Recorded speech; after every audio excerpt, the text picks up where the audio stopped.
स्वर्ग जयाची पायरी, स्वर्ग जयाची पायरी, मोक्ष त्यांचा आज्ञाधारी. ऐसा संताचा महिमा, पायवंदी शिवब्रह्मा. ब्रह्मज्ञानाची ती मात, कोण तया ते पुसत. ऐसा संताचा महिमा, पायवंदी शिवब्रह्मा. भुक्ती मुक्ती लोटांगणी, शरण एका जनार्दनी. ऐसा संताचा महिमा, पायवंदी शिवब्रह्मा. पंढरीच्या देवराया, पंढरीच्या देवराया, पंढरीच्या देवराया, पंढरीच्या देवराया. दंडवत ओ दंडवत तुझे पाया, दंडवत तुझे पाया, दंडवत तुझे पाया. पंढरीच्या देवराया, दंडवत तुझे पाया, दंडवत तुझे पाया, दंडवत तुझे पंढरीच्या देवराया, दंडवत तुझे पाया, दंडवत तुझे पाया,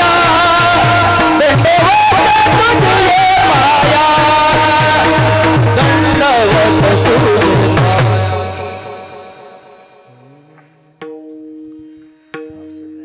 पंढरीच्या देवराया, दंडवत तुझे पाया. नमो सद्गुरु तुकया ज्ञानदीपा, नमो सद्गुरु सच्चिदानंद रूपा.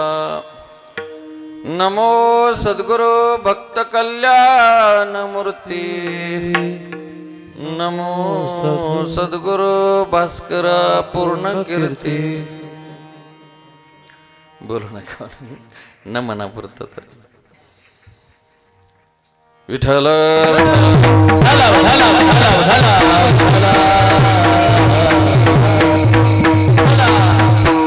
नमामि सद्गुरु शांतं सच्चिदानंद विग्रहं, पूर्ण ब्रह्म परानंदं ईशमाळंदी वल्लभम्. ओम नमो ज्ञानेश्वरा, ओम नमो ज्ञानेश्वरा, ओम नमो ज्ञानेश्वरा. करुणा करा या दया, करुणा करा या दयाळा, हे करुणा करा दयाळा. मता मंगला बोलो, पावन साधो जगाचरी. करुणा कर या दयाळा, करुणा कर या दयाळा, करुणा करा दयाळा. तुमचा अनुग्रह लागलो, पावन साधो जगाचरी. ओम नमो ज्ञानेश्वरा, करुणा करा दयाळा. अनुग्रह लागलो, पावन साधो जगाचरी. ओम नमो ज्ञानेश्वरा, करा दयाळा. तुमचा अनुग्रह लागलो, पावन साधो जगाचरी.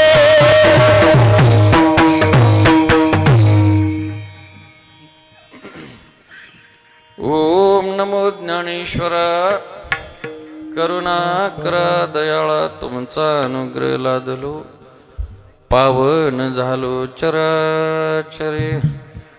शरण शरण एकनाथा, पाये माथा ठेविला. नका पाहू गुणदोष, झालो दास पायाचा. स्वर्ग जयाचे पायरे, मोक्ष त्यांचा आज्ञाधारी. ऐसा संताचा महिमा पायवंदी शिवब्रह्मा. प्रस्तुत प्राप्त सेवेकरिता घेतलेला अभंग शांतीब्रह्म एकनाथ महाराज यांच्या गाथ्यातील. संतांनी जीवनामध्ये जो दिव्य प्रवास केला त्या प्रवासाला वंदन करणारा आणि त्या प्रवासाचं स्वरूप आपल्या समोर ठेवणारा गोड अभंग आहे. विठ्ठल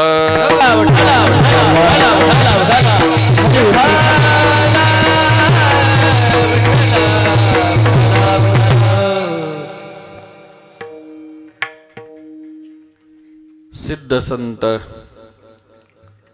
हरिनारायण स्वामी यांच्या समाधी सोहळ्याच्या निमित्ताने चाललेला हा गोड त्रिदिनीय सोहळा आणि या त्रिदिनीय सोहळ्यामधील का चतुर्थ दिनी चतुर्थ दिनी आहे.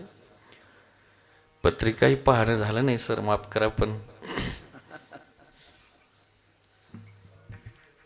आज फुलाचं कीर्तन आहे आणि ही कीर्तन सेवा आमचे परमस्नेही आदरणीय देशपांडे सर आणि आमचे आदरणीय उत्कृष्ट कीर्तनकार दळवी सर यांच्या मैत्रीतून माझ्या वाट्याला आलेलं हे भाग्य आहे. विठ्ठल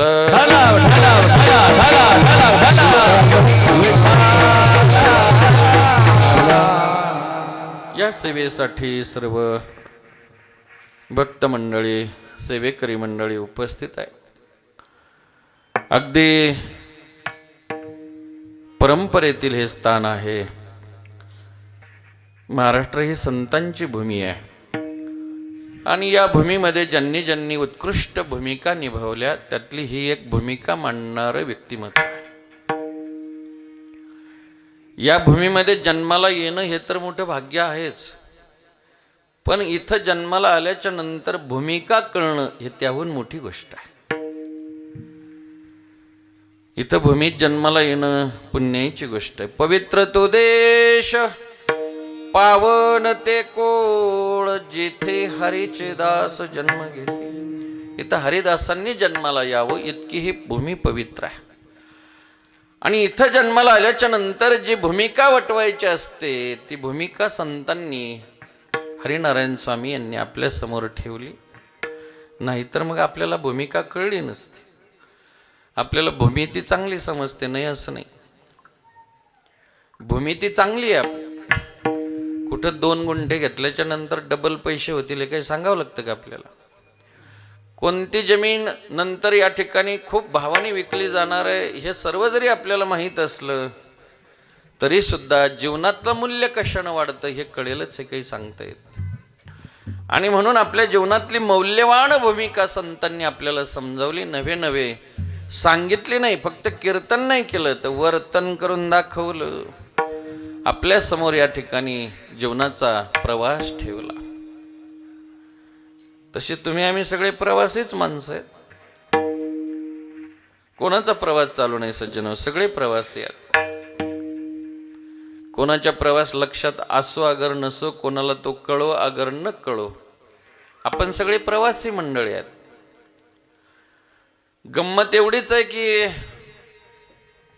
काहींचा प्रवास हा व्यर्थ धावपळीत चाललाय आणि काहींनी प्रवास करणारच नाही म्हणून चालू असताना सुद्धा सोडून दिलाय. एवढाच फरक आहे.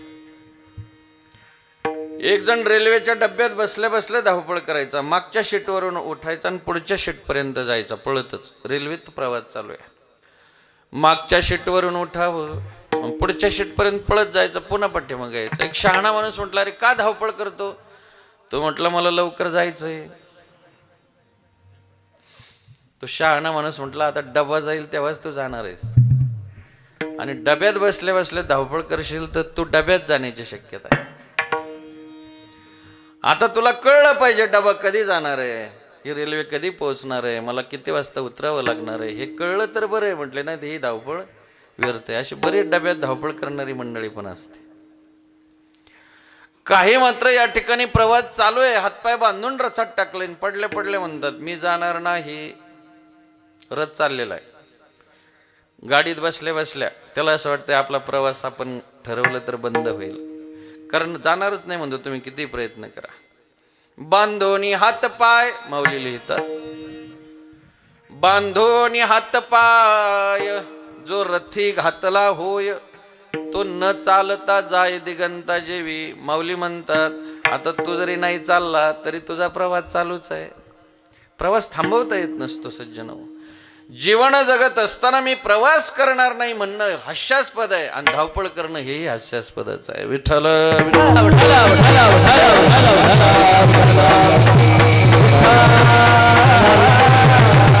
म्हणून प्रवास समजून घ्यावा लागतो. प्रवास कळाला तर प्रसाद मिळतो, प्रसाद मिळाला तर जीवनामध्ये निश्चिंती होते, नाहीतर मग पश्चाताप करत फिरावं लागतं. दिशाच कळली नाही तर दिशा नसलेला प्रवास दशा दशा करतो. प्रवासाची दिशा ठरलेलीच असली पाहिजे, दिशा कळली पाहिजे माणसाला. जगत असताना तुम्ही आम्ही प्रवासी आहोत हे तरी स्मरणात असावं. बरं, प्रवास म्हटलं ना की रस्ता असतो, वाट असतेच. कळत नकळतपणे आपल्याला प्रवास हा वाटेनंच करावा लागतो, रस्त्यानंच करावा लागतो. आणि ज्या वाटेनं आपण जातो त्या वाटेला गाव असल्याशिवाय शक्यच नसतं महाराज. वाट म्हटलं की गाव असतं. तुम्ही काळजीपूर्वक ऐका. ज्या अर्थी वाट आहे त्या अर्थी वाटाला गाव आहेच. कशावरून? ज्या अर्थी वाट आहे. कारण गाव जर नसेल तर वाट अस्तित्वात राहत नाही. जी वाट गावावरून जात नाही त्या वाटाची वाट लावावी लागत नाही, आपोआप लागते. वाट अस्तित्वात राहत नाही. ज्या अर्थी वाट आहे त्या अर्थी वाटाला गाव आहे. आणि वाटाला गाव असल्याच्या नंतर माणूस गावात थांबल्याशिवाय राहत नाही. थांबावंच लागतं महाराज. निदान मुक्काम का होईना, निवारा का होईना, दिंडीत जरी आपण चाललो तरी गावात थांबावंच लागतं. आणि प्रवास म्हटलं, रस्ता म्हटलं की गाव लागतंच. आणि गाव लागल्यानंतर जीवन जर जागं असलं तर बरं आहे, नाही तर गावातच जीवनात खूप मोठा घोटाळा होता. एक जुना पिक्चर होता बघा, एक गाव 12 भानगडी. कोणी पाहिलं असेल नसेल. त्या चित्रपटाचं नाव होतं एक गाव 12 भानगडी. म्हणजे गाव एकच आणि भानगडी किती? 12. मग गावात भानगडी होण्याचं काय कारण? गडीच भानावर नसतात. गडी भानावर नसले की भानगडी होतातच. आणि भानगडीच्या नादी जर गडी लागला तर आयुष्याचं वज वाटोळं होतं. असंच झालं. प्रवास करता करता तुम्ही आम्ही एका गावात आलो आणि ते गाव सामान्य नाही सज्जनो. त्या गावाचं नाव आहे देह. या देहरूपी गावात आल्याच्या नंतर या गावातले गावगुंड फार भयानक आहेत. देहाची या गावा आलिया जन्म मृत्यूच्या सोहळिया ना म्हणून नये धनंजया जिया परी. देहाची या गावा, देहरूपी गाव किंवा एके ठिकाणी माऊली म्हणतात शरीराची या गावा जया लागे आले पांडवा. या शरीररूपी गावाला तुम्ही आम्ही ज्याच्यासाठी आलो, या गावात आल्यानंतर सगळं विसरून गेलो महाराज. कोणाच्याच ध्यानात राहिलं नाही आपण कशाला आलो, करायचंय काय, जायचंय कुठं, कोणाच्या ध्यानात हे सांगा बरं. आपण कुठून आलो असं जर विचारलं तर मी नक्की सांगेल आष्टीहून आलो. तुम्ही म्हणाल राशनहून आलो, नाही का. कोणी म्हण कड्यावरून आलो. वास्तविक आता कडाही आपलं गाव नाही आणि हेही गाव आपलं नाही. पण कुठेतरी आपल्याला आपल्या या अस्तित्वाचाच विसर पडल्यामुळे आपल्याला असं वाटतं देह म्हणजेच मी आणि हेच आपलं गाव आहे. देश वेश नव्हे तुझा हे काहीच आपलं नाही महाराज. आलाशी कोठोनी जाशी कवण्या रे ठाया. कुठून आला, तुला जायचंय कुठं, काहीच माहितीच राहिलं नाही महाराज. आया जहां से सैर करने है मुसाफिर तू यहाँ. तू सैर करना भूल कर निज घर बना कर टिक गया. कर याद अपने देश के परदेश में क्यों रुक गया. कर याद अपने देश की परदेश में क्यों रुक गया. हा परदेश आहे महाराज. म्हणून तर आपल्याला परदेशी शब्द असलेले सगळे गाणी आवडतात बघा. परदेशी म्हटलं तरी त्याला वाटतं माझंच चाललंय. खरंच तुझंच चाललेलं असतं ते. कारण आपण परदेशी असलेले, हा देश आपला नाही. इथं आलेले काही क्षणापुरते काळापुरते आपण आलेलो पण विसरून गेलो. विठ्ठल विठ्ठल.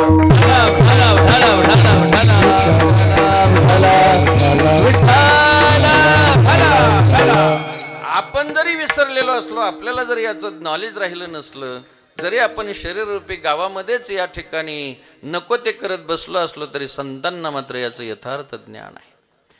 तुमच्या आमच्यासारखं शरीर त्यांनाही मिळालं.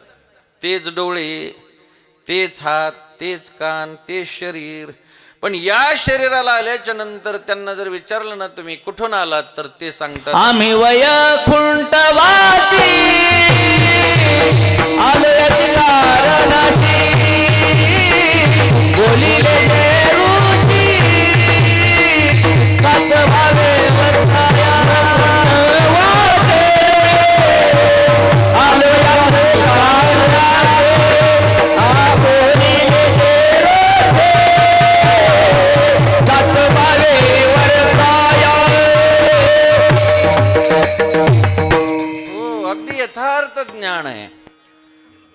आम्ही वैकुंठवासी आलो याची कारणासे. आम्ही वैकुंठावरून आलो. बर कशासाठी आलो?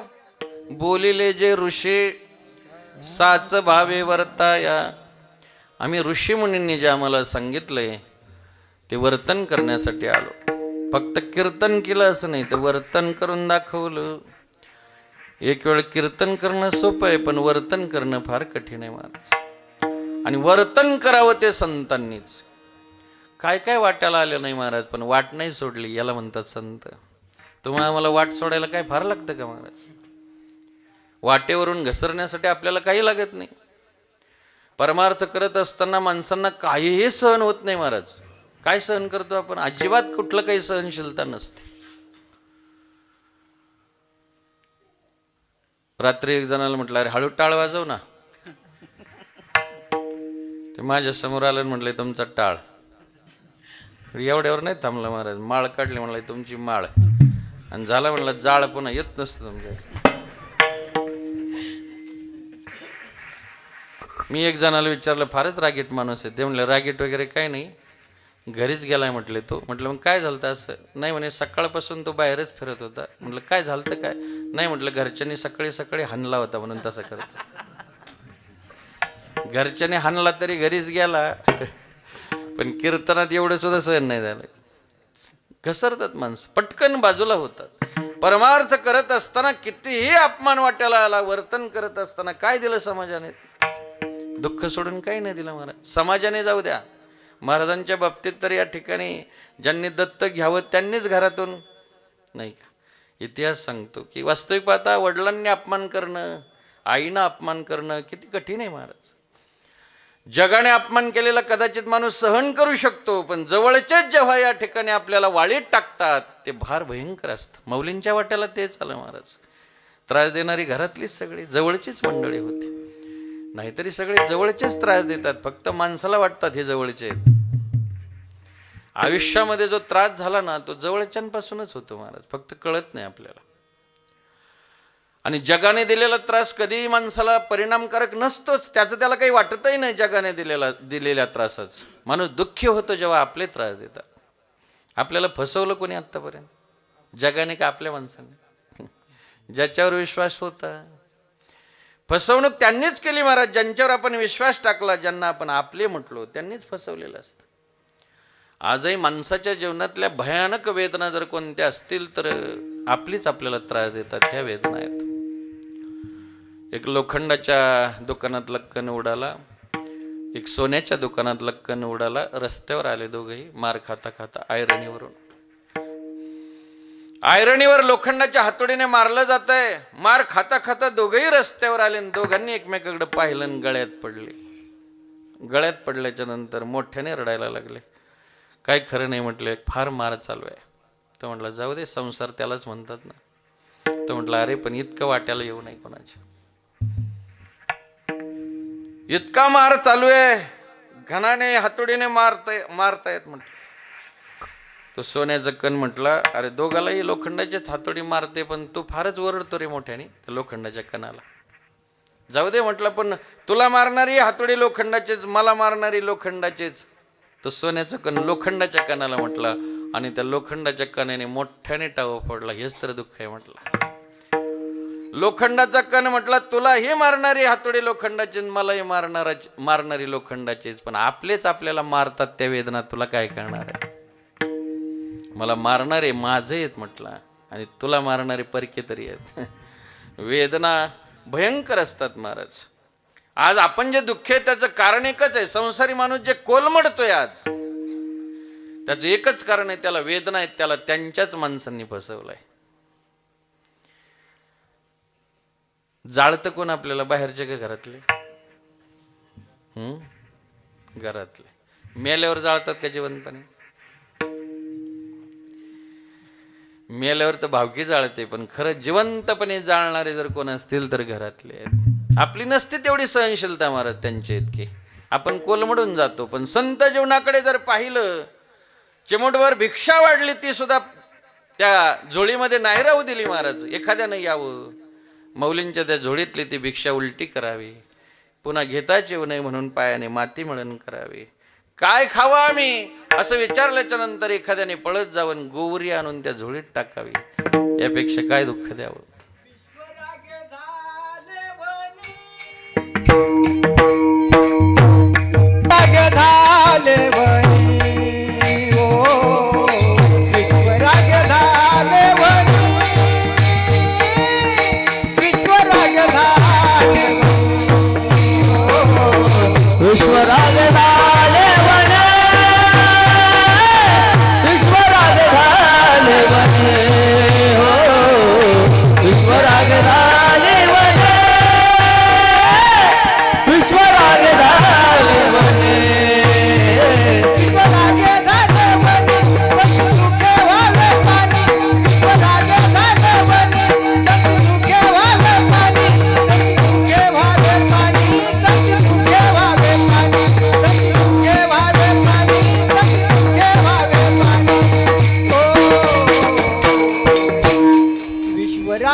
रस्वा काढतात मुक्ताई. तसं लवकर काढला त्यांनी, मला जायचं होतं तिकडे. ठीक आहे, छान म्हटलं. विश्वपट ब्रह्मदोरा ताटे उघडा ज्ञानेश्वरा. ताटी लावून घेतली महाराज. काय केलं जगताचं आम्ही असं की एवढा त्रास द्यावा. पोटाला लागणारी भिक्षा सुद्धा समाजानं देऊ नये, काय खावं असं विचारल्याच्या नंतर गोवरी झोळीत टाकावी, असं काय अपराध घडला आमचा. अंतर्मुख झालेत, ताटी लावून घेतली. पण भाग्य होतं की मुक्ताईसारखी बहीण रुसवा काढायला आहे. आणि रुसलं पाहिजे माणसानं. कोणी रुसवा काढणारं असलं तर. रुसवा काढणारं कोणी नसेल तर रुसू नाही महाराज. रडावं सुद्धा तेव्हाच कोणी डोळे पुसणार असेल तर. डोळे पुसणार असेल कोणी तर रडण्याला अर्थ आहे. डोळे पुसणार नसेल कोणी तर मरणही व्यर्थ आहे. डोळे पुसणार असेल तर रडावं माणसाने. रडण्याची भाषा फार सुंदर आहे. वेदांच्या भाषेपेक्षा अश्रूची भाषा लवकर कळते, पोहोचते. पण डोळे पुसणारं असावं लागतं. मुक्ताईनं या ठिकाणी रुसवा काढावा दादांचा. दादा विश्वपट ब्रह्मदोरा ताटे उघडा ज्ञानेश्वरा. विश्वरागे झाले वणी. जरी विश्वरागानं भरलं असलं तरी सुद्धा सर्वत्र ईश्वराचीच लेकरं आहेत ना सगळी, नाही का. ब्रह्म दिसे उघडे जगामध्ये, ब्रह्म दिसे उघडे. एकचे सोने नाना लेने, एकचे सोने नाना लेने. बाळी आणि बुगडी जगामध्ये ब्रह्म दिसे उघडे. सर्वत्र ब्रह्मच आहे. आणि मग कोण कोणावर रागवावं सांगा की? का तुम्हाला असं वाटावं की कोणीतरी माझं आहे कोणीतरी परका आहे? निर्माण झालेलं ते वैषम्य मुक्ताईंनी दूर केलं. भाग्य आहे तुमचं आमचंही, मुक्ताई तिथं होती. जर दादांनी ताटी उघडली नसती, ज्ञानदादांनी, तर आज आपल्या घराला काठी लावावं लागली असती महाराज. पण भाग्य होतं आपलं की तिथं मुक्ताई आहे. आणि त्या मुक्ताईने दादाला खरं जगाला दिलं महाराज. म्हणून तर आद्यत्रय जननी देवाची विठ्ठल विठ्ठल.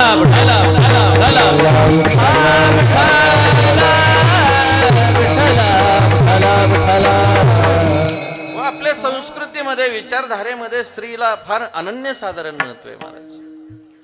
मुक्ताईने फक्त ज्ञानदादालाच उपदेश केला असं नाही, नामदेवाला सुद्धा उपदेश मुक्ताईनं केला. नामदेवालाच केला असं नाही तर चांगदेवाला सुद्धा. तीनही देव नीट करण्याची ताकद मुक्ताईमध्ये आहे. म्हणून बहिणी फडकती ध्वजा नाही का? आपला ध्वज कोण आहे? बहिणाबाई आहेत. अध्यक्ष कोण आहेत संत सभेच्या? जनी म्हणे ज्ञानदेवा. काय अधिकार आहे महाराज? बोला भंग. ज्ञानदादांना अभंग बोला म्हणण्याची हिंमत, काय अधिकार आहे महाराज जनाबाईंचा.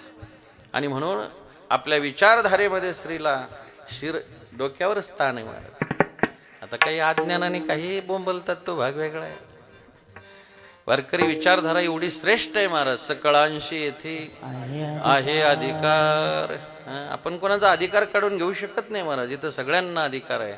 आणि विचारच केला अधिकारांचा तर स्त्रीला काकणभर जास्त आहे. विठ्ठल.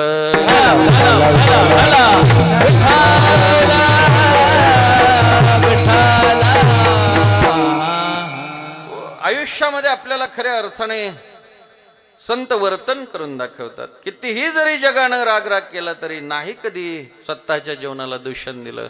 जे संतांनी इथ वडील जे जे करीती तया नाम धर्म ठेवीती. तो धर्म असेल, ते धर्म कीर्तन असेल, अगर वर्तन असेल, सर्व आपल्या समोर ठेवलं. आणि यथोचित कार्य पूर्ण झाल्याच्या नंतर त्यांना जायचंय कुठे हेही माहिती आहे. तुकोबरायांना विचारलं, कुठे जायचंय तुम्हाला आता? सगळं कार्य झालं म्हटलं, आता गेलं पाहिजे. म्हटले कुठे?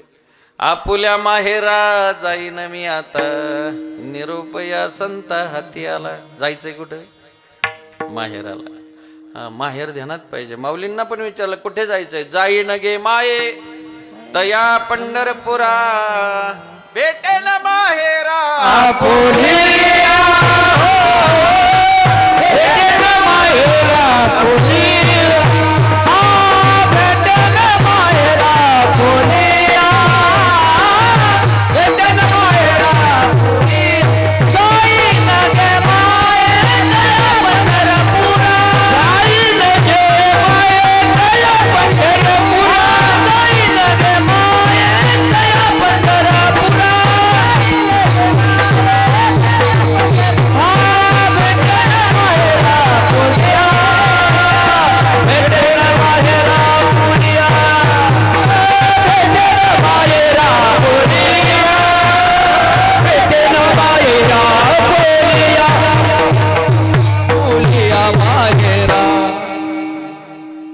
जाणं सुद्धा स्मरणात आहे महाराज. जाईन गे माये तया पंढरपुरा, भेटेन माहेरा पुलिया. आता आपल्याला कुठं माहेरला जाण्याचं लक्षात आहे? एखादी व्यक्ती म्हणून सासर चांगलं मिळाल्यावर काय गरज आहे माहेरला जायची? पण जर सासरचा विचार केला आपल्या तर सासर फार विचित्र आहे. यया फुलना तुरंबिता किंवा फळना चुंबिता. फुलना तुरंबिता, जो काही पंडूसुता तो रुखुच्चे हा शुष्क असलेला दुःखरूप असलेला हा संसार आपलं सासर आहे. जात चालू आहे महाराज. इथं रात्रंदिवस या ठिकाणी आपल्या वाट्याला दुःख आहे, तरी सुद्धा माहेरला जाऊ वाटत नाही. याचं काय कारण आहे? याचं एकच कारण आहे, येडीला सासर कळत नाही आणि माहेर कळत नाही. याला काही दुसरं काहीच कारण नाही, फक्त येडपटपणा आहे, दुसरं काहीच नाही. विठ्ठल.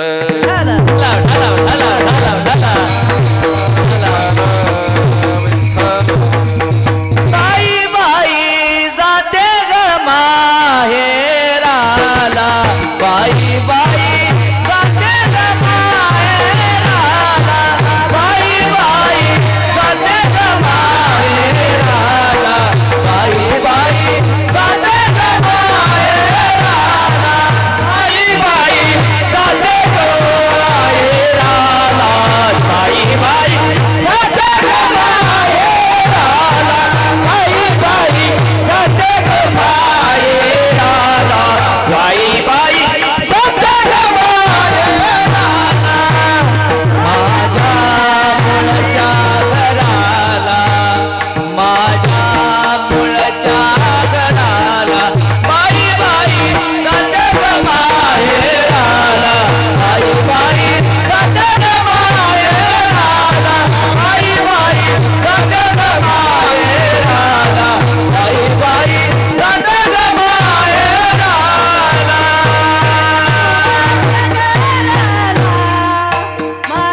पंढरपूरला जायचं याचं स्मरण आहे.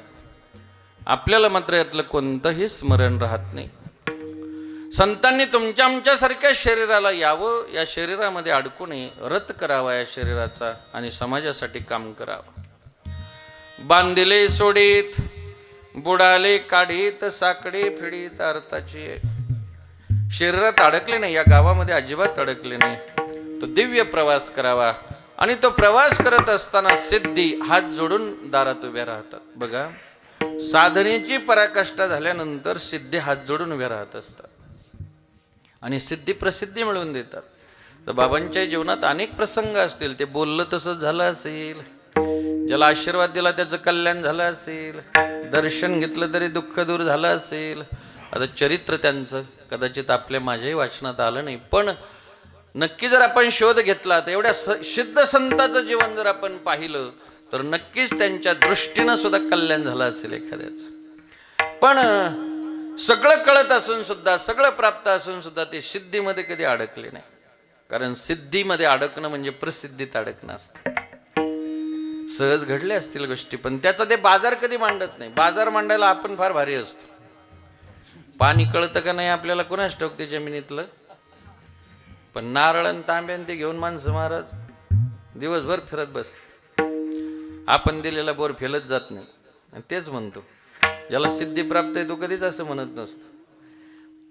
पण सारखं कुठेतरी छोटंसं जरी आपल्याला काही प्राप्त असेल, कळत असेल काही ना, बरं, त्यांच्या चरणी वंदन. कारण माऊली लिहितात त्या अर्थी ते कळत असावं. पायाळूला कळतं म्हणतात.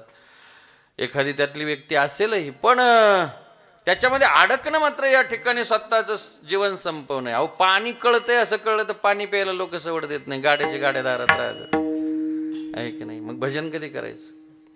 बरं, सिद्धी प्रसिद्धी मिळवून दिल्या की प्रसिद्धी माणसाला चांगलं काहीच करू देत नसते. काही माणसं म्हणतील आपण प्रसिद्धीसाठी तर सगळं चालू आहे सध्या, पण संत कधी प्रसिद्धीत अडकत नाही. त्याचं कारण आहे, शरीर टाकल्याबरोबर संपते ती प्रसिद्धी असते आणि शरीर टाकल्यावर सुरू होते त्याला कीर्ती म्हणतात. बाबांचा हा कितवा समाधी सोहळा आहे? 250 वर्ष तर झाले असतील ना. 250 वर्ष झाले. आजही तेच तोच समाज आहे, आजही तेवढीच आराधना आहे, आजही तेवढाच भाव आहे. 250 वर्ष याला म्हणायचं कीर्ती. वाऱ्या हाती माप,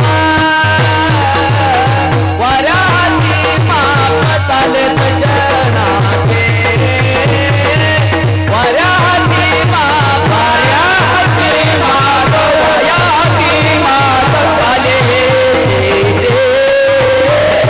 वाऱ्या हाती माप कीर्तिमुखी जाचे नारायण, कीर्तिमुखी जाचे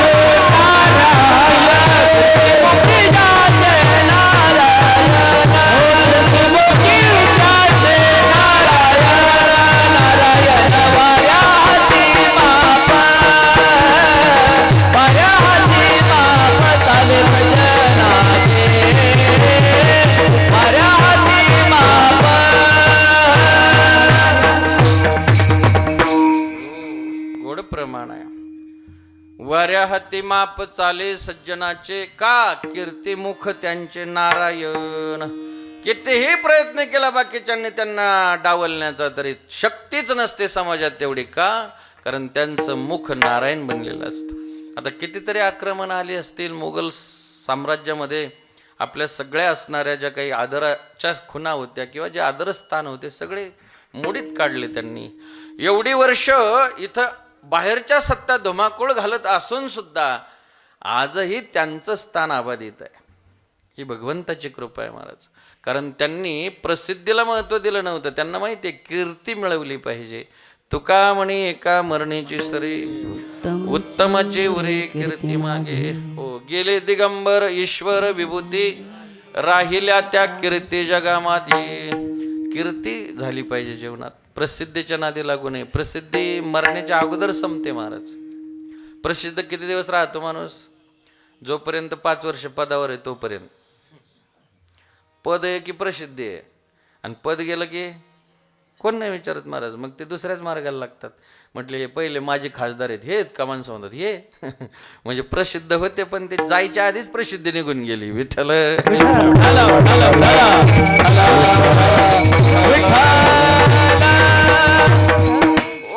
आयुष्यामध्ये त्यांनी समर्पण केलेलं असतं महाराज. समर्पणा विनाना कीर्ती, त्याग केलेला असतो.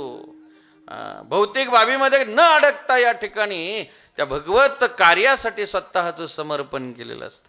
नाहीतरी आपलाही जन्म समर्पणासाठीच आहे, सरपणात घालण्यासाठी थोडाच आहे.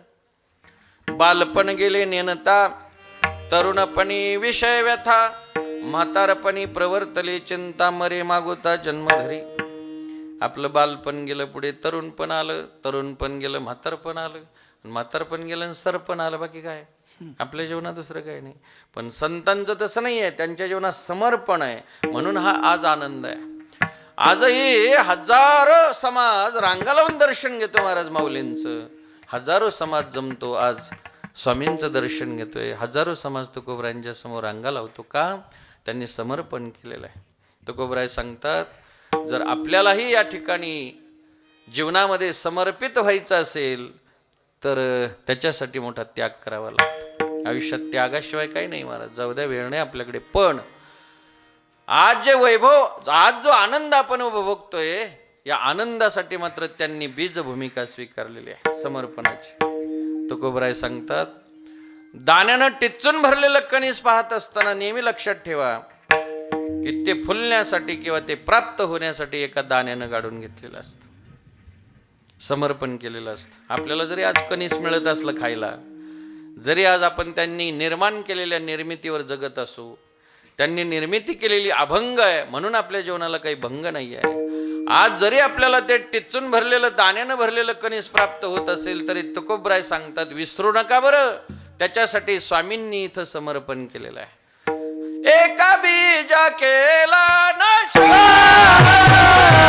एका बीजा केला नाश, एका बीजा केला नाश, एका बीजा केला नाश, एका बीजा केला नाश, एका बीजा केला नाश,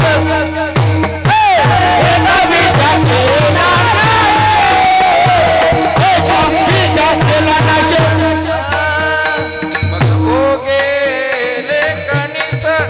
मग भोगीले कणीसा,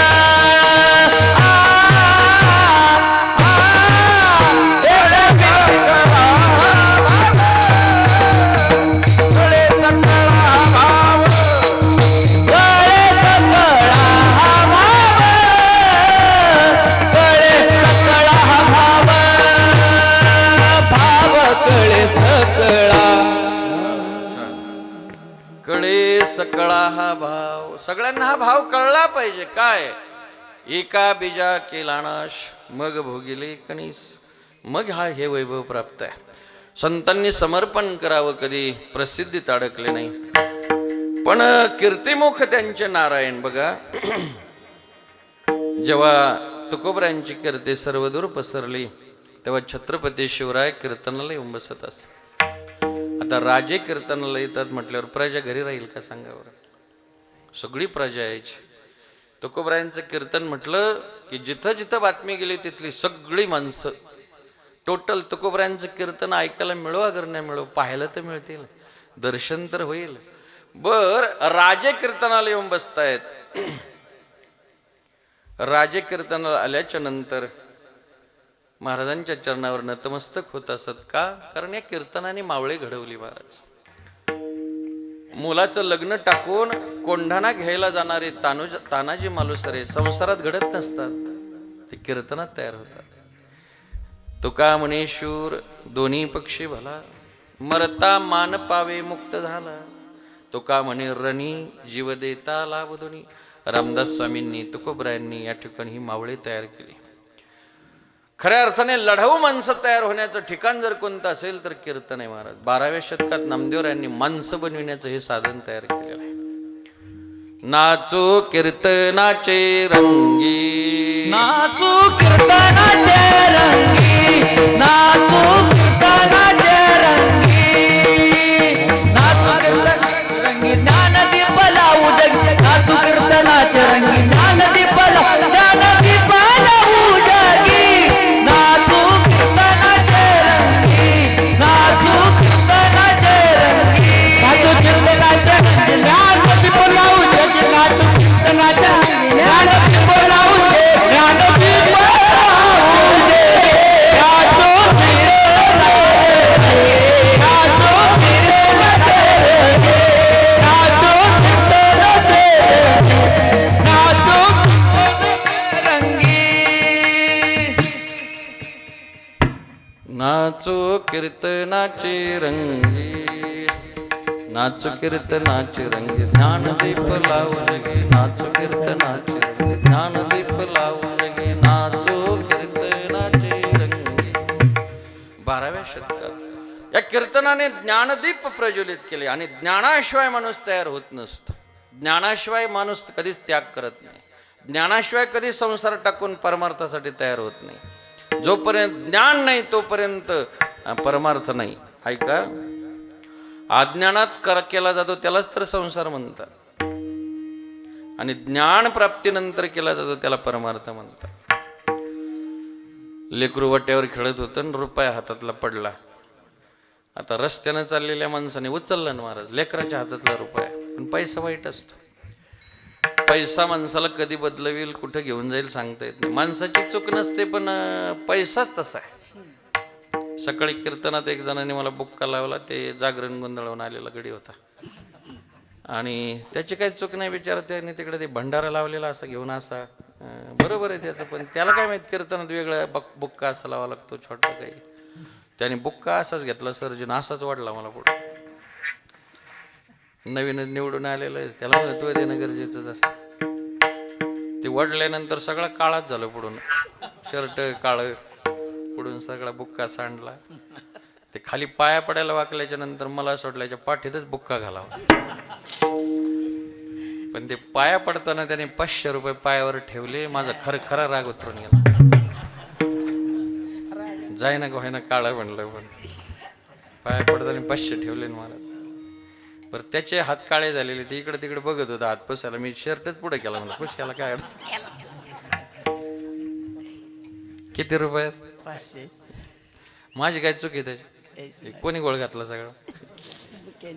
500 रुपयाने घोळ केला. माणसं चुकत नाही तो पैसा माणसाला कुठेतरी घेऊन जातो. विठाला विठाला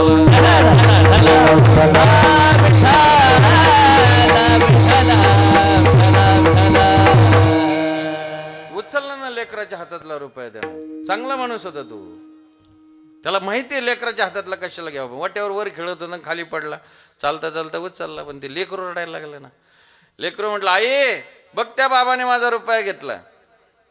आई भाकरी करता करता हातून म्हटले जाऊ दे घेऊ दे बाळा तो काही खरा नाही खोटाच आहे. हे ऐकलं ना त्याने जाताना. ते घेऊन चालले होते. ते लगेच थांबलं मागे फिरलं ना आलं. धर म्हणलं तर जा उगा चेष्टा करीत होतं. मला काय करायचं. उचलला कधी खरा समजला आणि टाकला कधी खोटा समज. मी रुपयाचं नाही सांगत आहे हे संसाराचं सांगतोय. आपण जोपर्यंत या संसाराला खरं समजतो तोवर उचलेच आहेत आपण. फलकट तो संसार एक सार भगवंत एक सार भगवंत एक सार भगवंत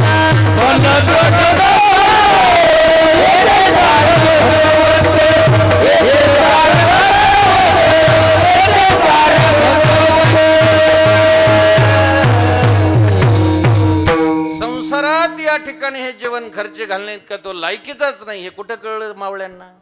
कीर्तनात कळलं महाराज. हे स्वराज्य निर्माण व्हावे. हिंदवी स्वराज्य ही स्त्रींची इच्छा आहे. हे देव कार्य आहे. हा परमार्थ आहे स्वराज्य निर्माण करणं. टाकून दिला संसार महाराज. वाडा विकला हिरोजी इंदलकरांनी रायगड बांधला. स्वतःचा वाडा विकलाय महाराज. हे सामान्य गोष्ट आहे. मोठा वाडा होता तो विकून टाकला आणि रायगडाचं काम पूर्ण केलं. राजांनी विचारलं पूर्ण झाल्यानंतर हिरोजी काय हवंय रे तुला? फार सुंदर राजधानी बांधलीस बघ. काय नको राजा. राजधानी हवी होती ती पूर्ण झाली तयार झाली हाच मोठा आनंद आहे आम्हाला. आता काय राहील? आता काही घ्यायचं नाही. आता काही मागायचं नाही. आता काही नको आहे. अरे पण माग ना या राजाकडे तरी काहीतरी माग. मग देणारच असाल ना राज तर तुमच्या सिंहासनाकडे जाताना किंवा जगदीश्वराच्या दर्शनाला जाताना ज्या पायरीवरून जाल ना तुम्ही त्या पायरीवर माझं नाव टाका. आजही एकाच पायरीवर जगदीश्वराचे नाव आहे. सेवेशी तत्पर हिरोजी इंदलकर. वाडा विकून रायगड बांधणारा फक्त राजांचा चरणस्पर्श पिढ्यान पिढ्या व्हावा, त्या नावाला स्पर्श व्हावा, त्या रूपानं माझ्या माथ्यावर ती धूळ पडावी म्हणून समर्पण करणारी ही माणसं कुठं तयार झाली असते? संसारात, कीर्तनात तयार झाली महाराज. हे संतांजवळ, अशा संतांनी ही माणसं घडवली. हे सगळं टाकून दिलं.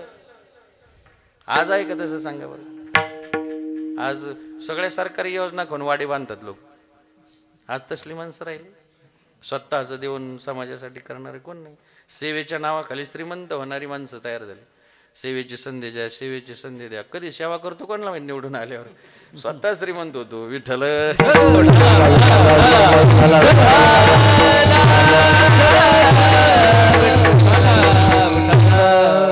परमार्थ त्याला म्हणतात गड्या, जिथं परोपकार आहे. आणि तो परोपकार शिकवला गेला संतांच्या कीर्तनातून. छत्रपती शिवरायांनी कीर्तन संरक्षित केलं महाराज.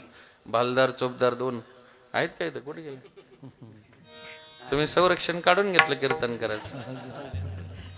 झडपलस संरक्षण होतं. ऐका, काय आपल्याला माहित नसतं महाराज या गोष्टी. कीर्तन म्हणजे सामान्य गोष्ट नाहीये. कीर्तनकारांना छत्रपती शिवरायांनी झडपलस संरक्षण दिलं होतं. एक भालदार, भाला फेक करणारा चपळ सरदार असायचा, आणि एक चोपदार असायचा, ते हे घेऊन तलवार घेऊन, तलवार आणि एकाकडे भाला. दोन जण असे लढाऊ शिपाई असायचे महाराज कीर्तनकारासोबत. हिंमत नव्हती कोणाची कीर्तन बंद करण्याची. कीर्तनकाराचा दर्जा काय राजांनी दिलेला? कॅबिनेट मंत्रीपदाचा दर्जा होता त्यावेळेस कीर्तनकारांना. देवट्या छत्री घोडे,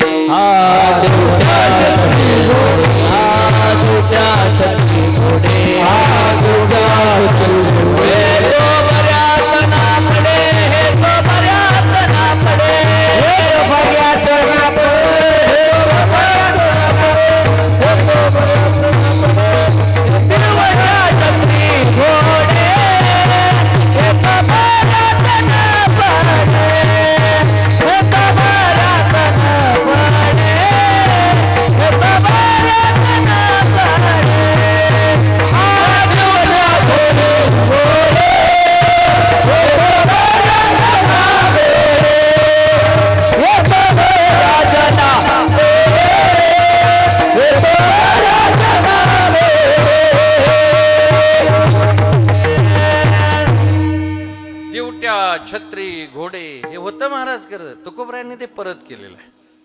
प्राप्त तर होतं ना, परत दिलं हा त्यांचा मोठेपणा आहे. परत देण्याची अनेक कारण आहेत, पण हे परत केलं याचा अर्थ ते प्राप्त तर झालं ना त्यांना. घोडा, छत्री धरणारा माणूस, समोर चालणारा देवट्या असायचा, जिकडे जायचं तिकडे घेऊन जाणारा.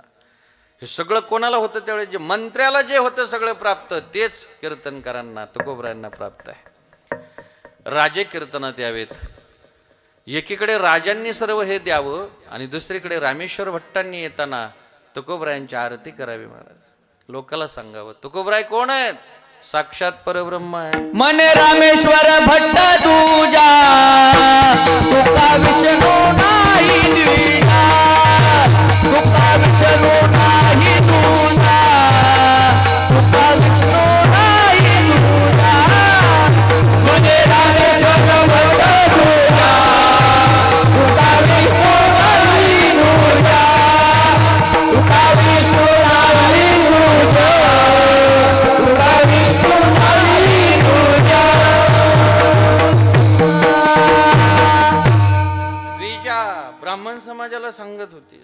त्यावेळेस सगळे विद्वान मंडळी रामेश्वर भट्ट सांगतात तेव्हा. स्वतः 6 शास्त्र 4 वेद ज्यांच्या मुखोद्गत होते. मोठा माणूस आहे महाराज. धर्मपीठ आहे.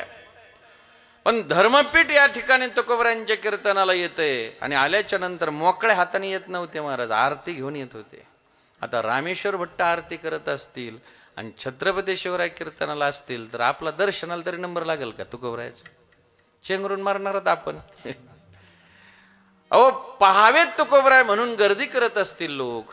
आरतीला तर नंबरही सामान्यांचा लागत नसेल. जिथं रामेश्वर भट्ट आहे, जिथं राजे आलेले आहेत, असं सगळं वैभव संपन्न या ठिकाणी तुकोबरायांचं जेवण आहे की सगळी राजसत्ता, धर्मसत्ता जवळ आहे. बहिणाबाई त्यावेळेचं वर्णन करते. बहिणी म्हणे लोक बोलती सकळ, तुकोबा केवळ पांडुरंग.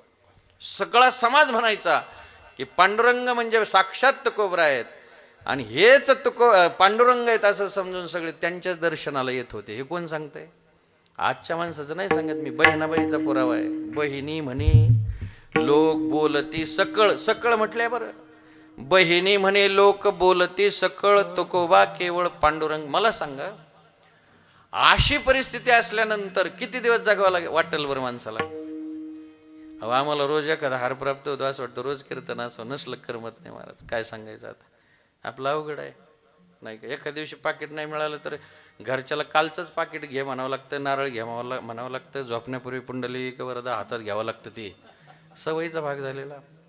तुमचं आमचं सोडून द्या, पण तुकोबरायांना या ठिकाणी सगळंच प्राप्त आहे तरी चर्चा देवाशी करतायत. काय म्हणतायत? देवा अरे आता तुझी आरती बंद झाली, माझीच चालू झाली. तुझं नाम घ्यायचं सोडून दिलं, माझंच नाम घेऊ लागले. हे सगळे सांगायला लागले मीच पांडुरंग आहे. मग काय हवंय तुकोबराय? आता तो आलं पाहिजे आणि मला नेलं पाहिजे. काय कमालीची गोष्ट. हे सगळं प्राप्त झाल्याच्या नंतर तुकोबराय देवाला म्हणतात, दिसू नये जना ऐसे करी गा नारायणा. आता मी इथून गेलं पाहिजे, मला तू नेलं पाहिजे.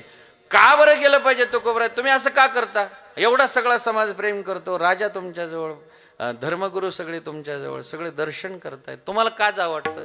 तुकोबराय म्हणतात, हा निर्माण झालेला जो असतो ना तो स्वर्ग असतो. जेव्हा सगळा समाज या ठिकाणी त्यांना देव मानू लागतो तेव्हा शहाणी माणसं राहत नसतात.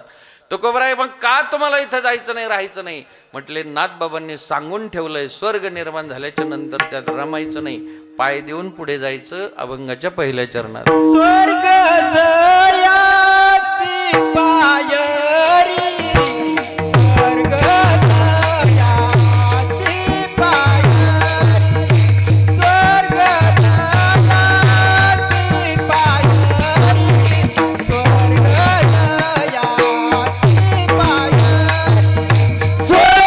जयाची पायरी, स्वर्ग जयाची पायरी,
स्वर्ग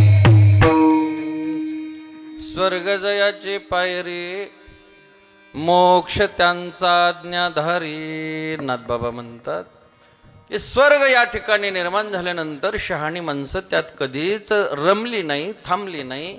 स्वर्गामध्ये कधी जाऊ नये, गेलं तर तिथं राहू नये, असा संदेश आहे.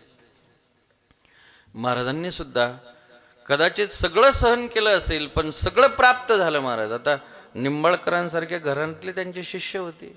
एवढे श्रीमंत माणसं जर चरणाजवळ असतील तर स्वेच्छेनं जाणं स्वीकारलं नाही का. स्वेच्छेनं जाणं आहे त्यांचं, कारण मध्ये उठून बसणं म्हणजे काही एवढी सामान्य गोष्ट थोडीच आहे. त्याला फार मोठा अधिकार निर्माण करावा लागतो महाराज.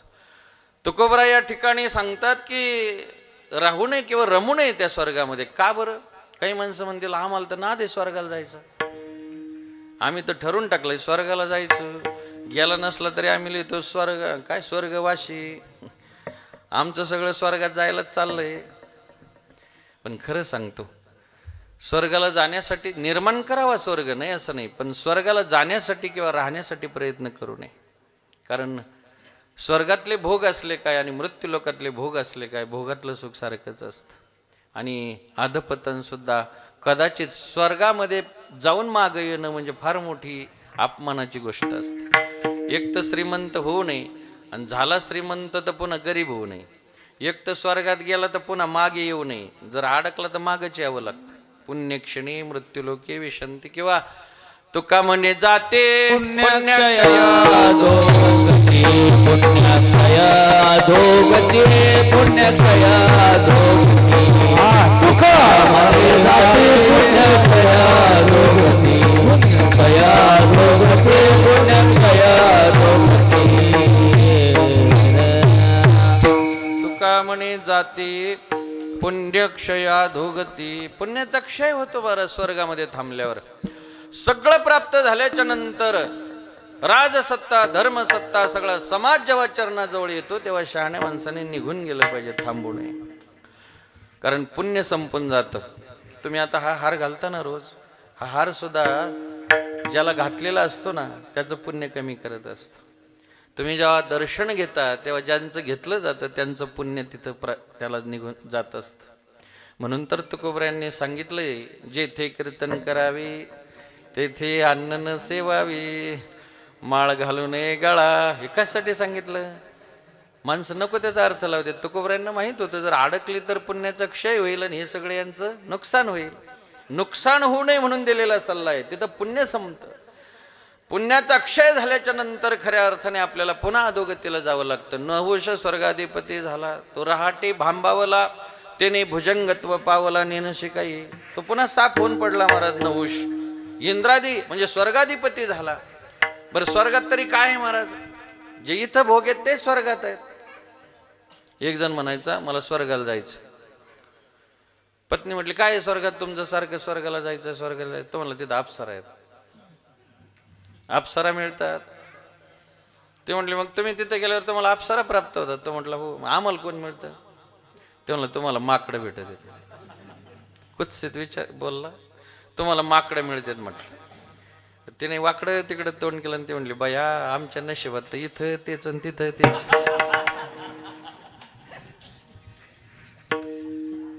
आता हे विनोदासाठी नाही सांगितलं मी. जे इथं आहे तेच तिथं आहे. इथं डांबरी सडका आहेत, तिथं चिंतामणीच्या आहेत, इथं बोरी बाबळीची झाडं, तिथं सुरतरूची उद्यानं, नाही का. इथं दिल्ली ही राजधानी आहे, तिथं अमरावती राजधानी आहे, तिथं राजा इंद्र आहे आणि इथं नरेंद्र आहे. काय फरक आहे? जे इथं आहे तेच तिथं आहे. मग इथून आगीतून निघून फोपाट्यात कशाला पडायचं तिथे? म्हणजे इथं स्वर्ग निर्माण केला संतांनी महाराज, इथं स्वर्ग निर्माण केला. तुका म्हणे पावटणी करू स्वर्गाची निशाणी. सगळं प्राप्त झाल्याच्या नंतर निघून जाणं हे संतांचं जाणं आहे महाराज. तुकोबराय सांगतात या प्रवासाला, नाथबाबा सांगतात या प्रवासाला शिवजी आणि ब्रह्माजी सुद्धा वंदन करतात. देवानी वंदन करावं या प्रवासाला. शरीरात अडकू नये, सिद्धीत अडकू नये, स्वर्ग निर्माण झाल्यानंतर स्वर्गातही अडकू नये. पुढे मुक्ती या ठिकाणी आषाढभूत नजरेनं पाहते. तुकोबराय म्हणतात तिच्याशी पण लग्न लावतात. का बरं लग्न लावलं? ठराविक अंतरावर ठेवण्यासाठी. आहारी नाही गेले तिच्या, फार तर तिला दाशी बनवून ठेवलं. आम्हा घरी कामारी हे दाशी होय सांगू तैशी तुका म्हणे. म्हटले कशामुळे तिला दाशी बनवून ठेवलं? म्हटले मुक्तीच्या आहारी गेलं तर जन्म संभवत नाही.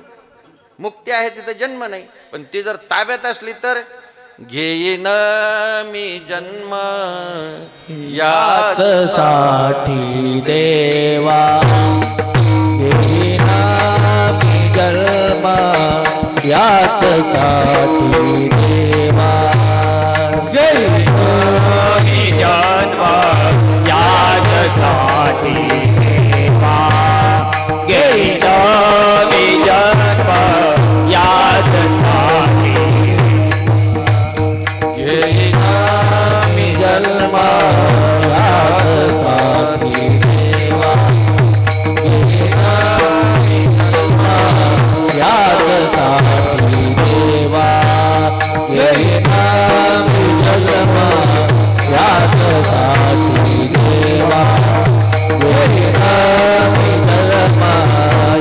साची देवा तुझी चरण सेवा साधावया तुझी चरण सेवा साधावया तुझी चरण सेवा साधावया तुझी चरण सेवा साधावया हरिनामा कीर्तना संताचे पूजन हरिनामा कीर्तना संताचे चरण सेवा साधावया तुझी चरण सेवा साधावया तुझी चरण सेवा साधावया हरिनाम कीर्तन संताचे पूजन हरिनाम कीर्तन संताचे पूजन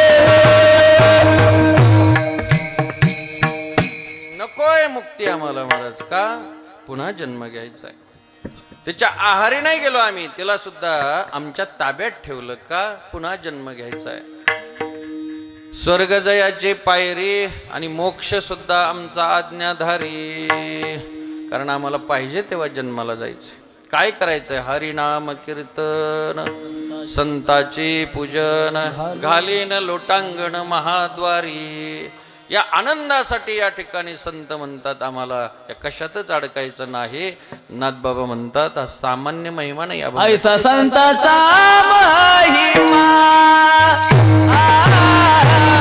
ऐसा संताचा महिमा ऐसा संताचा महिमा ऐसा संताचा ऐसा संताचा महिमा ऐसा संताचा महिमा ऐसा संताचा महिमा ऐसा संताचा महिमा ऐसा संताचा महिमा ऐसा संताचा महिमा माया विनय शिव ब्रह्मा माया शिव ब्रह्मा ऐसा संताचा महिमा ऐसा संताचा महिमा पायी शिव ब्रह्मा पायी शिव ब्रह्मा ऐसा संताचा महिमा ऐसा संताचा महिमा ऐसा संताचा महिमा या महिम्यासमोर या ठिकाणी नतमस्तक व्हावं कोणी तुम्ही आम्ही नाही सज्जन पाय वंदे शिव ब्रह्मा शिवजी सुद्धा ब्रह्माजी सुद्धा अशा संतांचं दर्शन करतात पायावर लुटांगण घेतात नाही का ब्रह्मादिक त्यांचे वंदी पायवणी रात्री ऐकलं असेल ना पायवणी म्हणजे पाय धुवून दर्शन घेतात महाराज पायवणी जसं गुळ अधिक पाणी बरोबर गुळवणी तसं संताचे पाय अधिक पाणी बरोबर पायवणी आता गुळवणी आपण प्राशन करतो तसं हे पाणी सुद्धा तितकं पवित्र आहे तीर्थ प्राप्त होतं महाराज संताच्या चरणाजवळ आणि या चरण दर्शनासाठी शिवजी सुद्धा सतत अपेक्षा करतात चरणी जरज वंदी शुळ पाणी कीर्तनी नाचती त्यांचे माथा आपल्याला माहिती आहे येसोबा खेचर जेव्हा शिवालयांमध्ये या ठिकाणी झोपले होते नामदेवराय गेले तर ते पिंडीवर पाय येसोबांचे नामदेवराय म्हणतात महाराज अहो तुम्हाला तर मी गुरु करण्यासाठी आलो आणि तुम्ही तर पिंडीवर पाय देऊन झोपलात म्हटले हो ना खरं आहे पण पाय उचलत नाही ना वय झालं माझं तू उचलून ठेवले तर बरं होईल नामदेवरायांनी ते पाय उचलले आणि बाजूला ठेवले तर पायाखाली शिवलिंग तयार व्हायचं किती ताकद आहे महाराज त्या चरणाच्या दर्शनाची ब्रह्माजीने स्वतःच्या पदाचा राजीनामा दिला महाराज आणि सोपान अवतार धारण केलाय माऊलींची सेवा घडावी म्हणून ब्रह्मपदाचा राजीनामा देणं म्हणजे काय ग्रामपंचायतच्या सदस्याचा राजीनामा आहे का तो शत एक जन्मा जन्मोनी ब्रह्मकर्मा करीतोची ब्रह्मा आणूनो हे 100 जन्म या ठिकाणी ब्रह्मकर्म करावं लागतंय ब्रह्मकर्म आणि कर्म काही इतकं सोपं आहे का महाराज पूजा करताना जर ते पाणी कमी जास्त झालं तर दोष लागतो सुरापान केल्याचा न्यूनाधिकत्वा सवे दोष पावे सुरापान काय त्याच्या अगोदर विठ्ठल विठ्ठल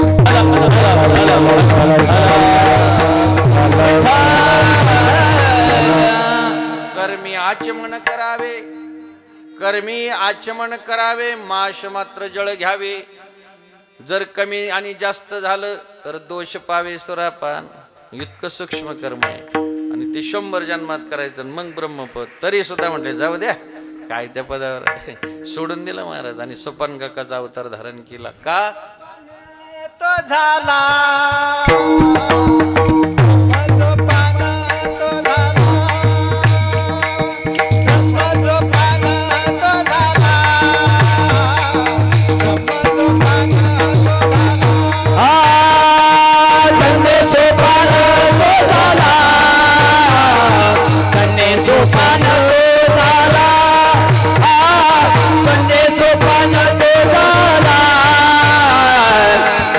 सोपान तो झाला ब्रह्म सोपान तो झाला भक्त आनंद वंदला. सोपान तो झाला भक्त आनंद वंदला.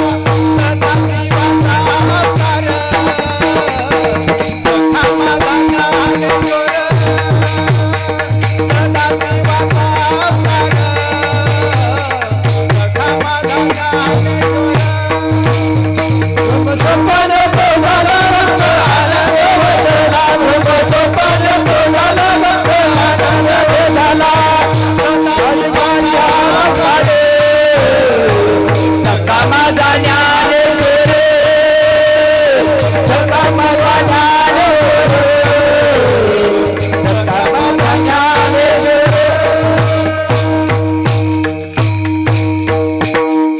सगळे देवता सुद्धा या ठिकाणी संत दर्शनासाठी अवतार धारण करतात. आजही समाज सुद्धा रांगा लावून दर्शन घेतो, नतमस्तक होतो महाराज. संतांच्या समोर नतमस्तक व्हायला यात काय नवल आहे. माऊलींच्या सोबत आलेल्या रेड्याचं रांगा लावून दर्शन आहे की नाही. आळे फाट्याला माऊलींच्या सोबत आलेल्या रेड्याचं मंदिर आहे. तुकोबरांच्या सोबत आलेल्या घोड्याचं मंदिर आहे. तुकोबराच्या झाडाखाली बसले त्या झाडाचं पण मंदिर आहे. सामान्य मंदिर नाही सज्जन. लोणावळ्याच्या अलीकडे तुकोबरायांचं झाड म्हणून एक संस्थान आहे मोठं. सगळा मावळ प्रांत आता बीजेला जमा होतो आणि तुकोबरा या झाडाखाली बसायचे म्हणून त्या झाडाचं दर्शन घेतात. चिमूटभर माती घेतात, कपडे लावतात. तुकोबरायांच्या पदस्पर्शाने ही माती पुनीत झालेली आहे. बीजेच्या दिवशी फुलाचं कीर्तन असतं. खूप मोठा सोहळा असतो. तुमच्या आमच्या कृपेने, तुमच्या सर्वांच्या कृपेनं, आमच्या सद्गुरूंच्या कृपेनं यावर्षी फुलाचं कीर्तन तिथं माझं आहे बीजेला. एवढा मोठा सोहळा त्या ठिकाणी होतो.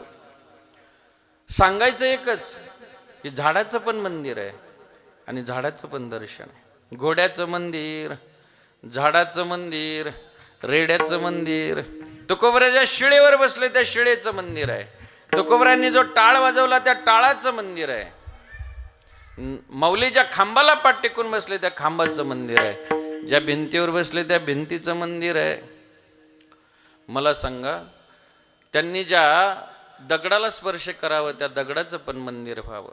काय सामर्थ्य मला संत संगतीचं. आयुष्यामध्ये अशा संतांची संगत घडली पाहिजे. रेडा जरी व्हायची वेळ आली तर माऊलीच्या संगतीतलाच व्हावं, नाही का. दगड व्हायची वेळ आली तरी जे गाथ्याला बांधले गेले ते दगड व्हावं. कावळा व्हायची वेळ आली तरी व्हावं माणसाने, पण माऊलीच्या भिंतीवर जो वरडला तो कावळा व्हावं. आपण सगळं होतो, फक्त संताजवळ जाता येत नाही. कारण आता वेळ नाही आपल्याकडे, पण फार पुण्य लागते महाराज संत सहवास घडण्यासाठी, संत संघ घडण्यासाठी. आज तुम्ही आम्ही सर्वजण या ठिकाणी हरिनारायण स्वामींचं दर्शन करतोय, त्यांच्या जवळ येतोय. अनंत जन्माची पुण्य आहे. मला सांगा, इथं परिसरात काय एवढीच माणसं आहेत का? भरपूर माणसं असतील, पण जी माणसं आहेत तेवढीच इथं येतात, आहे की नाही. कारण माणसांनाच कळतं संत दर्शनाचं काय या ठिकाणी महत्व आहे. नाथबाबा सांगतात, कदाचित देवपूजा जर आपली चालू असेल आणि दारात जर संत आले तर देवपूजा करू नये माणसाने, संताचं पूजन. देव सारावे पारते, संत पुजावे आरते, संत पुजावे आरते, संत पुजावे आरते. देव सारावे आरते, संत पुजावे आरते, संत पुजावे आरते, संत पुजावे आरते, संत पुजावे आरते. तुकोबरायांचंही प्रमाण आहे. करिता देवार्चन घराले संतजन, देव सारावे परते संत पुजावे आरते. नाथबाबा सांगतात, सांडोनिया पूजा ध्यान जो घाली संतासे लोटांगण, त्याने कोटी यज्ञाचे पुण्य समर्पित केले. पण साधूंची पूजा न करता, बघा बरं नाथबाबांची भाषा आहे, साधूंची पूजा न करता जो मज भजे सर्वथा, तेने हानितल्या मज लाथा, तो माझ्या घाता प्रवर्तला. भगवंताची भाषा आहे, शब्द नाथबाबांच्या आहे. भगवंत नाथबाबांच्या भाषेत सांगतात, जर माझी पूजा करत असेल आणि माझ्या भक्ताची करत नसेल तर ती पूजा नसून मला दगड लाथा आणल्यासारखे. मंत्र पुष्प श्री येती दगड तैशापरी, दगड हाणल्यासारखं वाटतं म्हणतात. पण आपण जर पूजा टाकून संतांना लोटांगण घातलं तर कोटी यज्ञाचं पुण्य या ठिकाणी प्राप्त होतं. एवढी महती संतांची. आणि म्हणून ऐसा संताचा महिमा, पाय वंदे शिवब्रह्मा तनु मनोजीवे, चरणाशी लागावे अगरवता करावे दास्य सकल. इथं सुद्धा अतिशय महान अशी संतांची ही भूमी आहे. इथून पुढे आम्ही येता येता चर्चा केली. खडकत या ठिकाणी पुन्हा त्यांनी उठून बसावं. हरिनारायण अष्टा या ठिकाणी बाबांनी समाधी घ्यावी. इथं देह ठेवला ना, इथं ठेवला पण समाधी हरिनारायण अष्टा या ठिकाणी. कारण संत अनेक ठिकाणी सहवास करत असतात का, अनेकांना त्याचा लाभ व्हावा.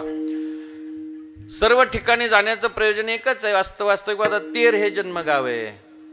काहीतरी पुण्य असेल आपली, म्हणले असतील इकडं जरा अजून काही पोहोचलं नाही हे, नाही का. परमार्थाचं जे काही म्हणतो आपण तो वाण आलेला नसावा म्हणून ते कार्य. कारण जिथं परमार्थ कमी असतो तिथं संत अवतरित होत असतात. उद्धारावया आले दीनजना, ब्रह्ममूर्ती संत जगे अवतरले. उद्धारावया आले दीनजना, आपला तुमचा आमचा उद्धार व्हावा म्हणूनच ते या ठिकाणी आले. कारण समाज हा उद्धारापासून दूर गेलेला असतो, फक्त उधारी करत फिरत असतो. संत नसतील तर आपल्याला उद्धाराचं काही ध्यानात नसतं, फक्त उधारी करायची. ह्या दुकानात त्या दुकानात, ह्या दुकानात झाली का त्या दुकानात करायची. उधारीवारी माणसं जातील महाराज, पण संतांनी आपल्याला उद्धार करून घ्यायचं शिकवलं. आपली आपण करा सोडवण, संसार बंधन तोडावे गे. काही माणसं म्हणतात मग आपल्याला जर सोडवणूक करायची असेल तर संताची काय गरज आहे. आमचे मोठे बाबा म्हणायचे, आपलीच आपल्याला सोडवणूक करावी लागते, पण सांगण्यासाठी संताची गरज लागते. हे सांगण्यासाठी संत लागतात म्हणे. आपलंच आपल्याला जरी सगळं करावं लागत असलं तरी सांगणारा कोणतरी लागतोच. एक जण गस्त करत होता, भजन करा एकदा, विठ्ठल विठ्ठल.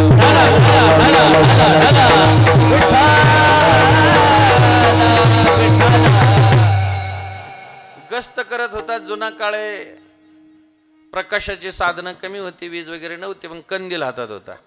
कंदील लावून रस्त्यानं गस्त करतोय. आता गस्त पूर्वीच्या काळी चोऱ्याचं प्रमाण असेल, गस्त करत करत चाललेला, पण रात्र झालेली आणि त्याला विडी वाढायची तल्लफ झाली. विडी आता जागरण करायचं म्हटलं की बऱ्याच माणसांना हा बहाणा असतोच.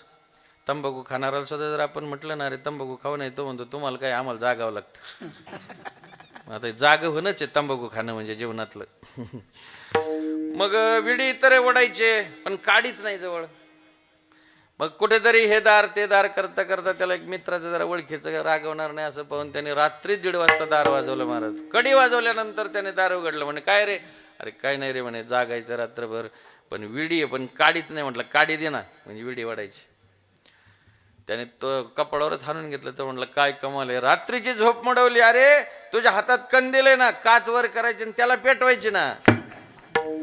तो म्हटलं खरं आहे गाड्या, पण एवढं सांगायसाठीच तुला उठवलं. म्हटलं हेच कळलं. सगळं असतंय महाराज जवळ. प्लॉट आपलाच असतो, बोरची गाडी आपली, समजा पैसे आपल्याला द्यायचे म्हटल्यावर आपणच आणलेली. प्लॉटही आपलाच. बरं प्लॉट मधलं पाणी कोणाचं, आपलंच. बोरला पैसे कोणाचे, आपलेच. पण पानाड्या आणावं लागतं का नाही. जरी आपलं सगळं असलं तर पाणी त्यांना कळत असतं. जसा प्लॉट मधलं पाणी पानाड्या सांगतो, तसं जेवण पहिलं तरी नेण्यासाठी सुद्धा संत हे नावडी लागत असतात. म्हणून संतांची गरज आहे. बरेच शिकलेली माणसं म्हणत असतात काय आता त्यांची भाषा सांगण्यासारखंही नाही, जाऊ द्या त्यांचं सांगायचं नाही. पण आयुष्य जगत असताना आपल्याला संतांची फार गरज आहे. त्यांचा महिमा आपल्याला माहीत असला पाहिजे. कीर्तनातूनच आपल्याला संतांची महती कळते आणि महती कळली की माणसं संताजवळ येतात, त्यांचं त्यात कल्याण होत असतं. म्हटले मग संताजवळ राहत असताना ब्रह्मदेव जर तिथं राहत होतं, ब्रह्मज्ञानाचं काय केलं? म्हटले कोण विचारतं त्याला अभंगाच्या 3ऱ्या चरणात. ब्रह्मज्ञानाची मात ब्रह्मज्ञानाची मात ब्रह्मज्ञानाची मात ब्रह्मज्ञानाची मात ती माता ब्रह्मज्ञानाची ती माता ब्रह्मज्ञानाची ती माता ब्रह्मज्ञानाची ती माता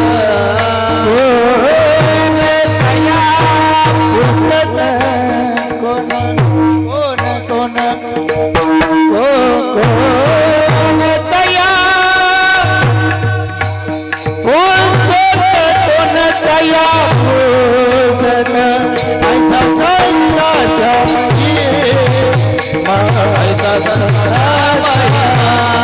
महिमा ऐसा संताचा महिमा महिमा महिमा संता ऐसा संताचा महिमा ऐसा संताचा महिमा हो ऐसा संताचा महिमा ऐसा संताचा महिमा. ब्रह्मज्ञानाची ती मात कोण तया ते पुसत. अरे संत जीवन जर या ठिकाणी आपल्याला आपलंसं करायचं असेल तर ब्रह्मज्ञान बाजूला ठेवावं लागतं. का?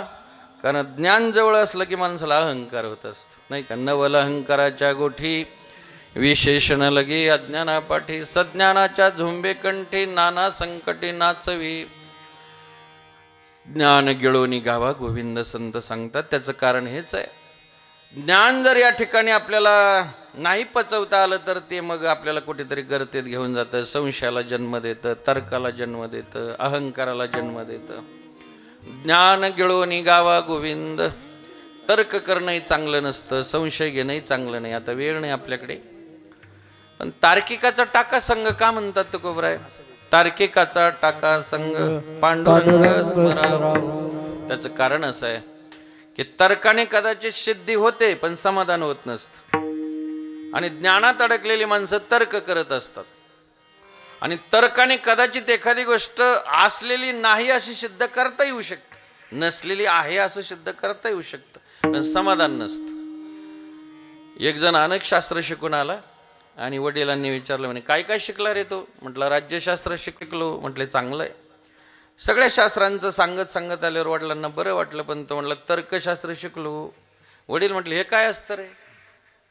तो म्हटला तर्कशास्त्र त्याला म्हणतात जे आहे त्याला नाही हे सिद्ध करता येतं, नाही त्याला आहे सिद्ध करता येतं. वडील म्हटले उगाच पैसे घातले एवढे तुला, असलं कशाला शिकला? म्हणले तू नाही ते आहे, नाही ते नाही, कसं काय करशील? म्हटले एकच शक्य आहे ते आहे, नाही ते नाही. तो म्हटला तसं नाही आमच्या दृष्टीने आहे ते नाही आणि नाही ते आहे. म्हटले दाखव बरं करून कसं काय? ते बऱ्याच दिवसाने आलतं. आईने लाडू केलेले होते, 2 लाडू ताटात वाढलेले होते. तो म्हटलं बाबा लाडू किती आहेत? बाबा म्हटले 2 आहेत. आता 2 लाडू आहेत पण मी ते 3 असं 3 सिद्ध करतो. म्हटले 3 आहेत असं, 2 नाहीत 3 आहेत. नाही ते आहे सिद्ध करतो, आहेत 2 पण 2 नाही ते सिद्ध करतो, आहे ते नाही आणि नाही ते आहे. वडील म्हटले वेगळाच प्रयोग याचा. म्हटले सिद्ध तर कर. त्याने पहिला लाडू उचलला. म्हटलं बाबा लाडू किती? बाबा म्हटले 1. दुसरा उचलला. आता बाबा म्हटले 2. मग हे 2 आणि पहिला 1 झाले. तुम्ही जागेच आहेत ना सगळे. याला तर्क म्हणायचं बरं का, याला नजरबंदीच म्हणायचं, भ्रम निर्माण करणं. पहिला लाडू उचलला. बाबा किती? बाबा म्हटले 1. दुसरा उचलला. आता बाबा म्हटले 2. मग हे 2 आणि पहिला 1 म्हटले 3. तो म्हणायचा 3. बाबाचा विश्वास नाही, 2च आहेत ना. पण तो म्हणायचा 2 म्हटल्यावर पहिला 1 म्हणायचं हा तसं 3 होत आहेत. पण बाप होत आहे शेवटी. बाप म्हटलं खरं आहे रे, 2 लाडू आहेत, पण तू बरोबर शब्द पांडित्य वापरून 3 शुद्ध करतो. खरं आहे म्हटलं, शुद्ध जरी होत असलं पण एक लक्षात ठेव, आता 2 लाडू आहेत ना, एक तुझी आई खाईन, एक लाडू मी खाईन, आणि तिसरा तू खा म्हणले. आता का माती खाईन? तर्कावाल्यांचं असलंच आहे महाराज, ना मला ना तुला. ते कशाला आपण म्हणायचं, विठ्ठल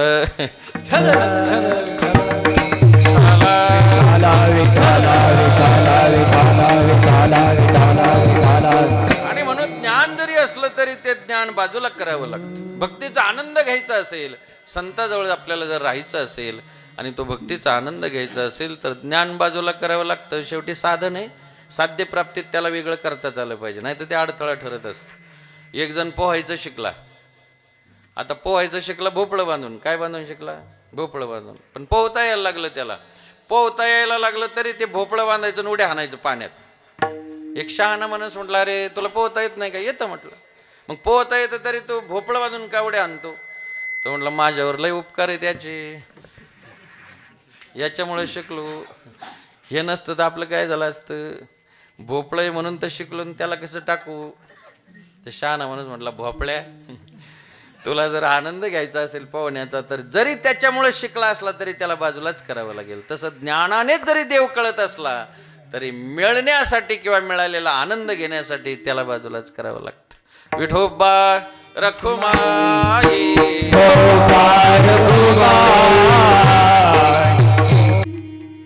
आदरणीय गदादे काकांच्या मार्गदर्शनाखाली सर्व महाराज मंडळींच्या उपस्थितीमध्ये गुणवान मंडळी सर्वच, वादक असतील, गायनाचार्य असतील, फार सुंदर सर्वांनी साथ केली. सर्वांना वंदन करतो.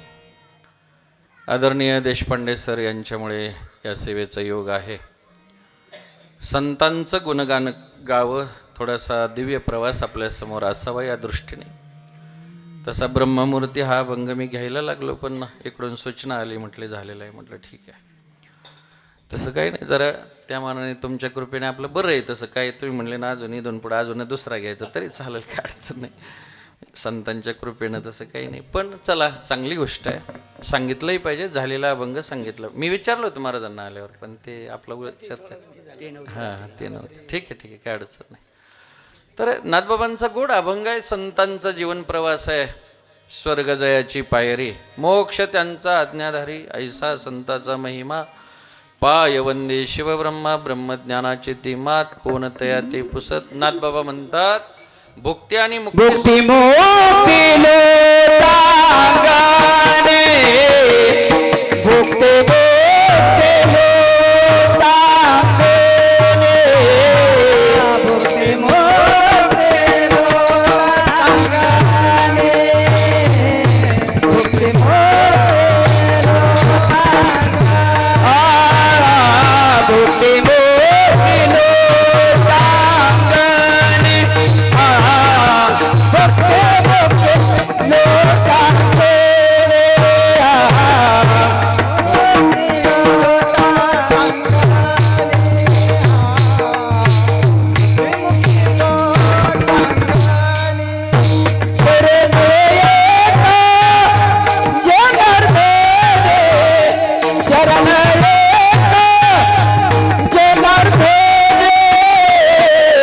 ऐसा संताचा महिमा,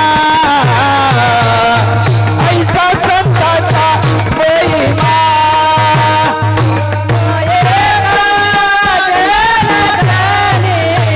चरण एका जन गणे, संताचा महिमा, ऐसा संताचा महिमा. पाये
ज्ञानेश्वर माऊली ज्ञानराज माऊली ज्ञानेश्वर माऊली ज्ञानराज माऊली ज्ञानेश्वर माऊली ज्ञानराज माऊली तुम्हारा ज्ञानेश्वर माऊली ज्ञानराज माऊली तुम्हारा तुकाराम तुकाराम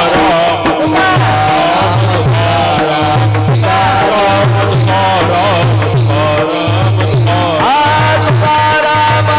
तुकाराम तुकाराम तुकाराम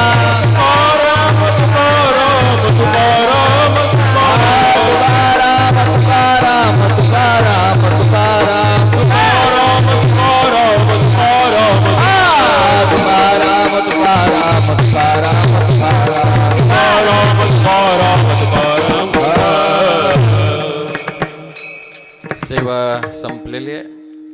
या ठिकाणी सिद्ध संत हरिनारायण स्वामी यांच्या या समाधी सोहळ्याच्या निमित्ताने आपण सर्वजण एकत्रित आहोत. सर्वांना खऱ्या अर्थाने या ठिकाणी बाबांची कृपा प्राप्त होईलच. असंच प्रेम आपलं सर्वांचं या संस्थांवर राहावं अशी प्रार्थना करतो. मोठ्या प्रेमाने एकदा सर्वांनी भजन करायचं. जय विठ्ठल जय जय विठ्ठल जय विठ्ठल